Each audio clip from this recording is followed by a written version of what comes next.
Oh shit. Sanji took a high heel right to the fucking grill. Anyway, One Piece review, episode 640. Got the shit mixed up. Anyway, first off, we start off in Green Bit.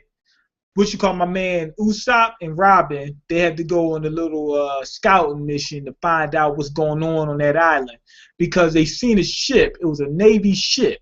They're looking out for those laws, and they got to find out what you call him. My man Law. He said go look for the laws. Basically, he said go check and see if there's any laws in that forest. They go in there and check, and they do come across some laws, and they get surrounded by something. You can't really see what they are. And they show one of them in like shadow. And they just start zipping around. They start collecting the fucking guns off these laws. And they send them out, damn near butt ass naked. And Robin, she says, I can't even really see them. She lays out like a little hand field and she catches one of them. But you know how Oda does. This shit was like a silhouette, even though it's in broad daylight, and we know that the people in One Piece can see it clearly. They just make it black just for us, which is kind of strange. It's like it's in broad daylight, and I understand certain things are done just for us, but usually it's in a manner that's the only way it can. What am I trying to say? It's usually done in a manner that coincides with the story. Like, let's say it might have been done at nighttime, where even though we see him in the shadow, it makes sense. And it also, it's like basically what he's doing is for multiple reasons. Usually, basically, it's just for the reason that I just want to keep him secret, even though we're in the middle of broad daylight. I'm going to shadow this just so that you won't know exactly what it is just yet. That's basically what it is.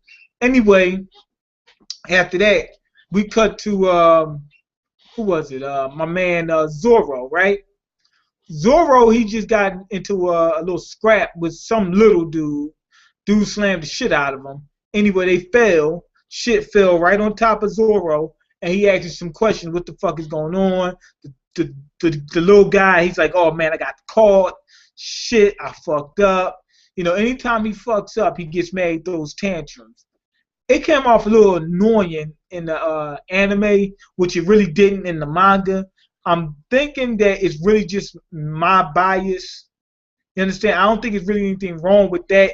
It was just that in the anime, it's like, in the manga, it's just like a panel or two or something like that. So, in here, I got to watch this unfold and shit like that, and it's something really I don't really care to see. But maybe that's just me being biased. Anyway, this motherfucker is strong. He starts slamming the ground. He tells them everything. It seems like he has a quirk.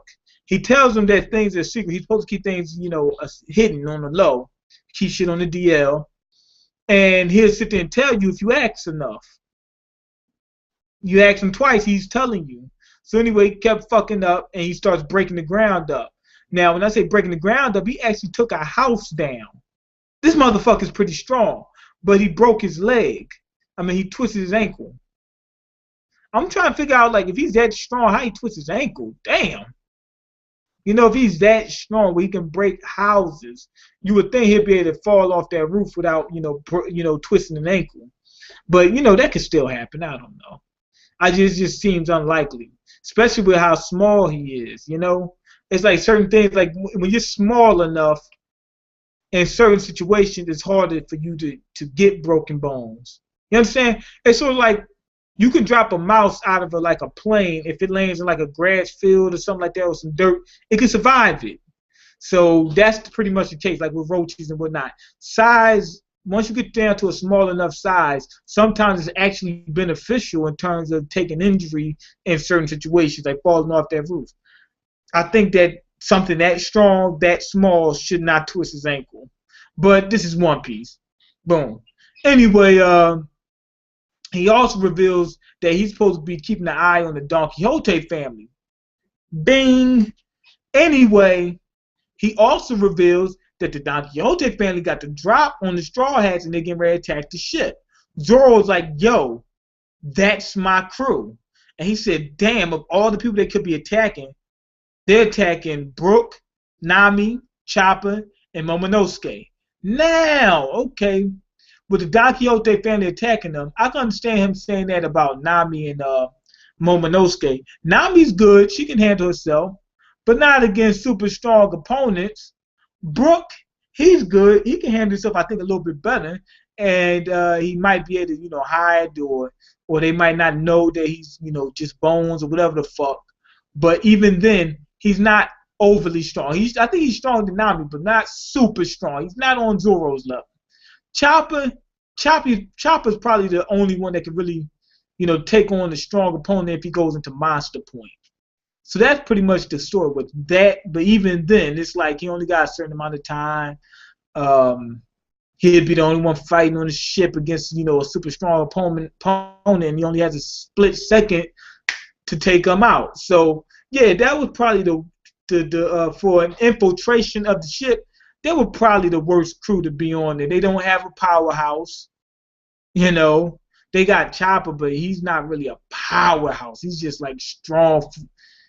He's just like strong in Monster Point, The other points, he's decently strong, but he's just relatively strong.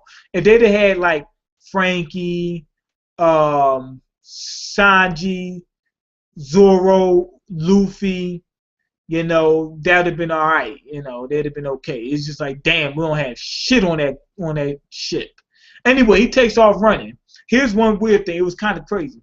He takes off running. The guy is talking to him. He says, yo, this and this and this is going on. And he says, I'm trying to hurry up and get to my ship, but I save my people. And he says, you're heading the wrong way. And Zoro stops. Don't you know that that time when he turned around and ran, and they're having that full conversation, he's going like this.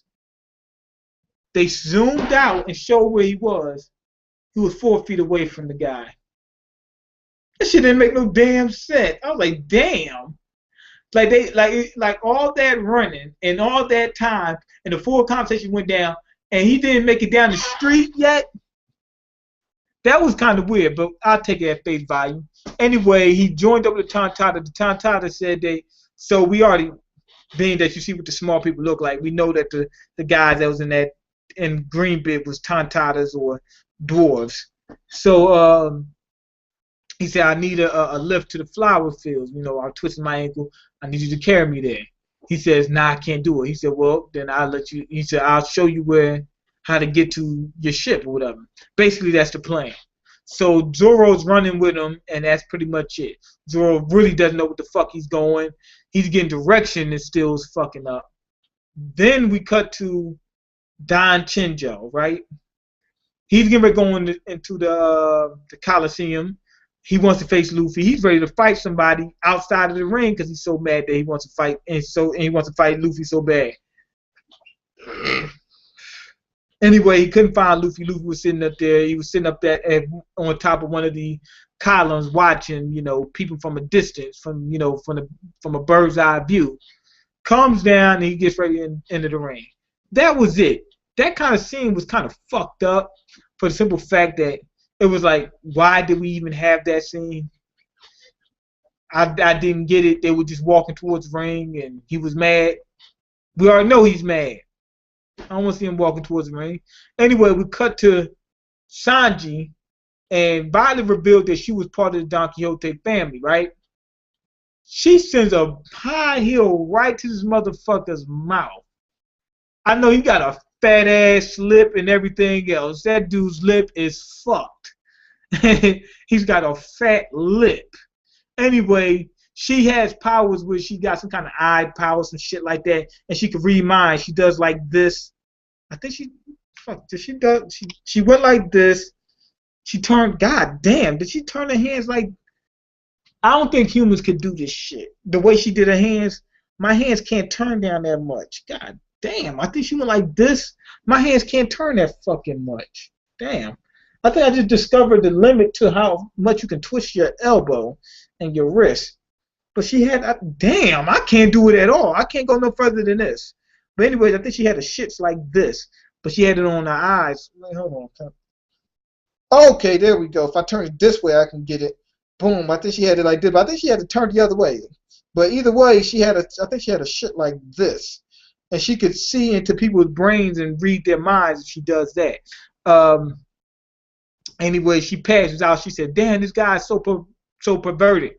That was kind of exciting because it was like, "Damn, Sanji don't play."